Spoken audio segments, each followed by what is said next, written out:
Il était une fois, dans la profonde forêt amazonienne, une famille d'animaux très rares. Tellement rares qu'il n'était pas possible de les trouver ailleurs. Il s'agissait d'une maman dragon avec ses 3 enfants. Ils habitaient paisiblement dans une grotte située en plein cœur de la forêt. Cette famille appartient à une espèce très ancienne de dragons appelés Colorius Dragonius Solarius. Officiellement, cette espèce a disparu de la Terre il y a très longtemps. La famille dragon était très heureuse de vivre dans la forêt amazonienne. Pendant la journée, la maman, Dragonita, chassait pour nourrir ses 3 enfants. Elle passait aussi du temps à leur apprendre à survivre dans la forêt. Mais évidemment, les petits dragons préféraient passer du temps à jouer ensemble. Et la nuit, ils faisaient tous de jolis rêves dans leur grotte. Malheureusement, un jour, les humains sont arrivés et ils ont commencé à détruire une partie de la forêt pour utiliser le bois, construire des usines et des maisons, etc. Petit à petit, l'activité humaine a pollué les rivières et détruit l'environnement paisible dans lequel vivaient des animaux. Un jour, à cause des humains, un énorme incendie a eu lieu dans la forêt. Du coup, Dragonita et sa famille ont été obligés de quitter leur maison adorée. Les 4 derniers dragons de la terre ont volé au-dessus de leur habitat natal avec des larmes aux yeux, en espérant pouvoir trouver un endroit sécurisé à l'abri du feu, mais en vain. Tout avait été détruit et abîmé par la faute des hommes. La famille fut obligée de partir plus loin pour chercher une nouvelle maison. Ils ont volé pendant plusieurs jours, mais sans jamais voir de lieu calme qui pourrait leur correspondre. Les petits dragons étaient très fatigués, mais il était impossible pour eux de s'installer n'importe où. Et au 4e jour de recherche, Dragonita a trouvé un endroit parfait, inhabité par les hommes et entouré d'arbres. Il s'agissait en fait du parc du château de Vogiro, situé au Ménil-en-Vallée. Le Ménil-en-Vallée, qu'est-ce que c'est ? Il s'agit d'un petit village du Maine-et-Loire, un endroit calme où se côtoient les verts prairies, les cultures céréalières, ainsi que les vergers, les vignobles et les pépinières. Caressé par la Loire et ses nombreux poissons, avec une vue magnifique sur la vallée, le Ménil-en-Vallée est un lieu de résidence pour 1500 personnes, mais aussi de nombreux animaux, de la ferme. Les animaux sauvages sont également présents, et il n'est pas rare d'apercevoir des biches, des lièvres ou encore des écureuils se promener dans la campagne ménéloise.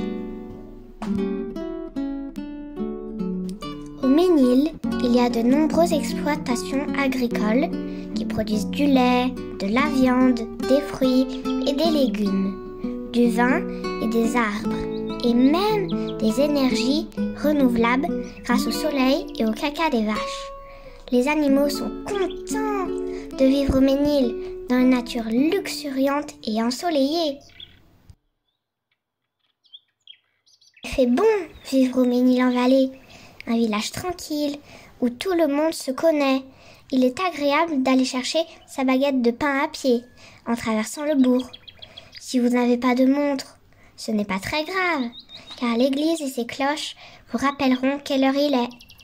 Une agitation particulière se fait néanmoins ressentir 2 fois par jour, au moment où les enfants vont et reviennent de l'école. Parlons justement de l'école. L'école maternelle et primaire Saint-Joseph existe depuis longtemps. Nous pouvons même dire que c'est le cœur du village, car ici il y a de la vie, des rencontres, des amitiés et même beaucoup de rire. Cette école composée de quelques classes est un lieu chaleureux et grâce à une excellente équipe pédagogique, les enfants apprennent avec joie et facilité. Les enfants présents dans l'école du Ménil sont toujours contents d'aller en classe et chacun a ses matières préférées. Par exemple, Robin aime les maths, Léonie le français, Louis préfère les dessins et pour Luna, c'est plutôt le coloriage. Certains enfants sont même passionnés par la nature et envisagent de faire le tour du monde pour nettoyer la planète. Mais ce que les enfants préfèrent avant tout, c'est évidemment s'amuser ensemble sur la cour de récré. L'école organise régulièrement des sorties pour aller à la découverte de la nature et apprendre plein de choses sur les plantes, les animaux et les phénomènes naturels. Apparemment, certains élèves sont plus à l'aise que d'autres avec les insectes. Tout se passait bien dans la commune du Ménil-en-Vallée jusqu'au jour où des habitants ont commencé à voir des choses étonnantes. Des animaux qui disparaissent dans les prairies, des dégâts dans les vergers, etc. Plusieurs agriculteurs ont même constaté des traces inhabituelles dans leurs champs.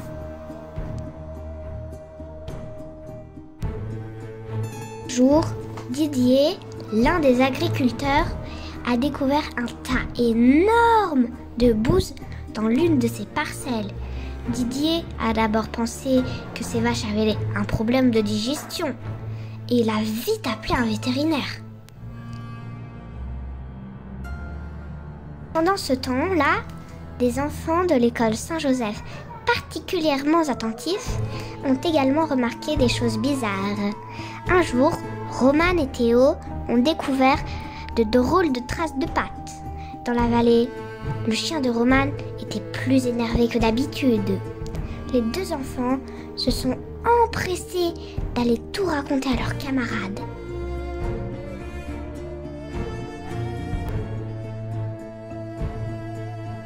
Les enfants ont rapidement décidé de prendre les choses en main et de mener leur propre enquête pour résoudre ce mystère. Ils se sont divisés en plusieurs groupes pour chercher des indices dans tout le village. Un groupe est parti dans la vallée et un autre près de la Loire, et les deux derniers sont allés dans les bois. Chaque équipe a trouvé des choses intéressantes, mais un groupe en particulier, celui qui explorait les bois près du château, a observé des empreintes de pattes géantes.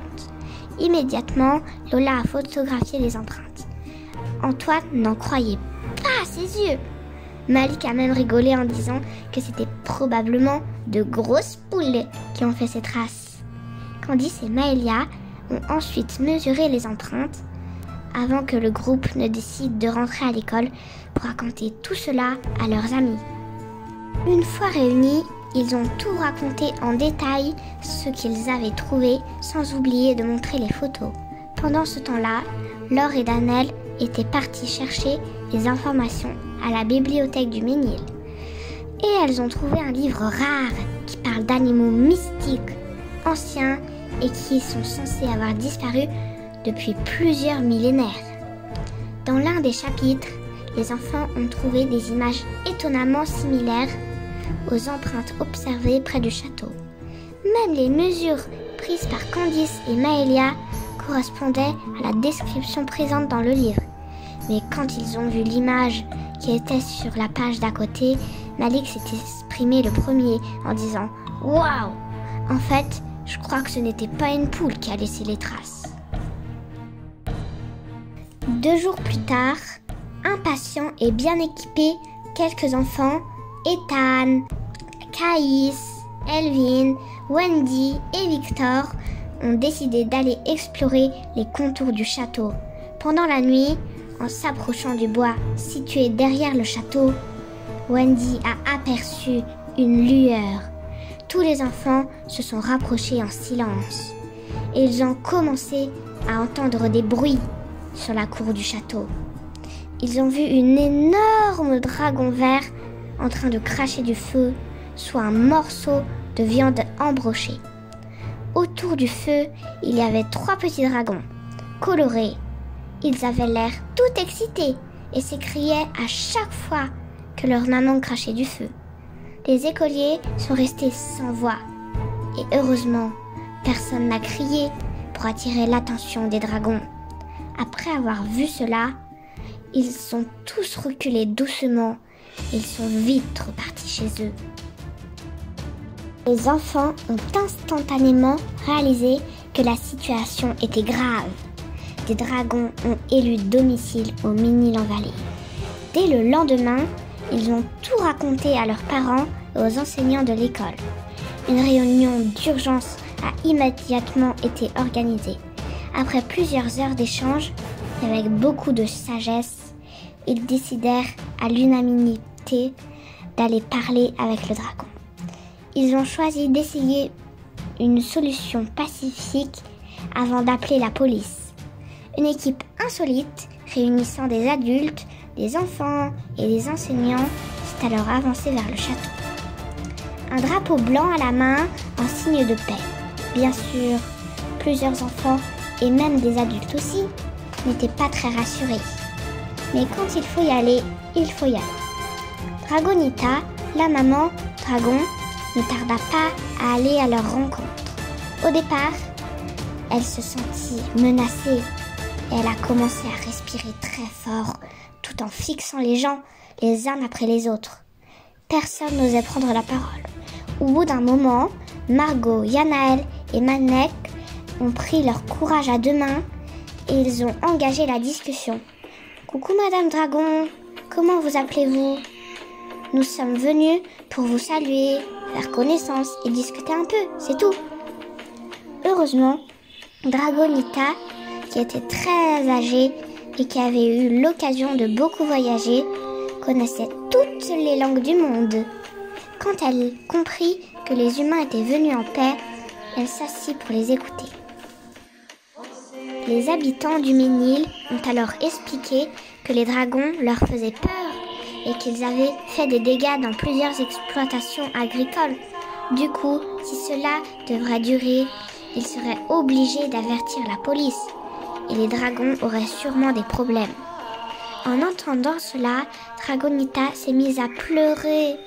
Elle a dit qu'elle souhaitait simplement vivre en paix et faire grandir ses petits. Elle a également raconté que sa forêt adorée avait été détruite et qu'elle ne savait pas où aller. Tout le monde eut des larmes aux yeux en écoutant son histoire. Les gens ont alors décidé de l'aider en essayant de trouver un moyen pour que tout le monde puisse vivre ensemble, en harmonie. Après cette belle rencontre, Dragonita a souhaité soutenir les éleveurs en surveillant des animaux du Ménil. Elle faisait plusieurs tours par jour pour contrôler que tout allait bien, que les vaches ne s'étaient pas échappées de leur champ et que personne n'avait besoin d'aide. Les agriculteurs, à leur tour, ont donné de la viande, du lait, des fruits et des légumes pour remercier Dragonita de son aide. Maman Dragon a aussi aidé plusieurs personnes à nettoyer les parcelles et déplacer des objets lourds. Même ses besoins, elle a commencé à les faire directement dans une ferme du Ménil qui les transforme ensuite en énergie verte. Les habitants du Ménil ont tellement apprécié son soutien qu'ils ont commencé à l'appeler dès qu'il y avait des problèmes. Anne, la directrice de l'école, qui était douée en informatique, a créé un site internet avec des photos et des vidéos de Dragonita et ses petits. En parallèle, elle a aussi écrit des articles pour sensibiliser les lecteurs sur l'importance de sauver les forêts.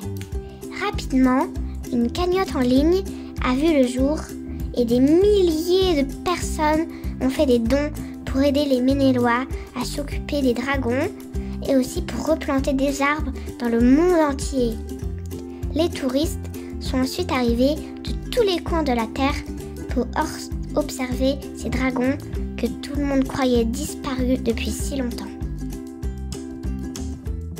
Petit à petit, grâce à l'intelligence, la sagesse et l'entraide, la situation des forêts, mais aussi celle des océans, de la faune et de la flore, s'est améliorée. Les enfants du Ménil et même les adultes ont compris que chaque être vivant a sa place sur la Terre et que chacun joue un rôle indispensable dans le cycle de la nature. Et si nous gardons l'esprit ouvert avec un peu de volonté, en plus, la vie peut être belle pour tout le monde.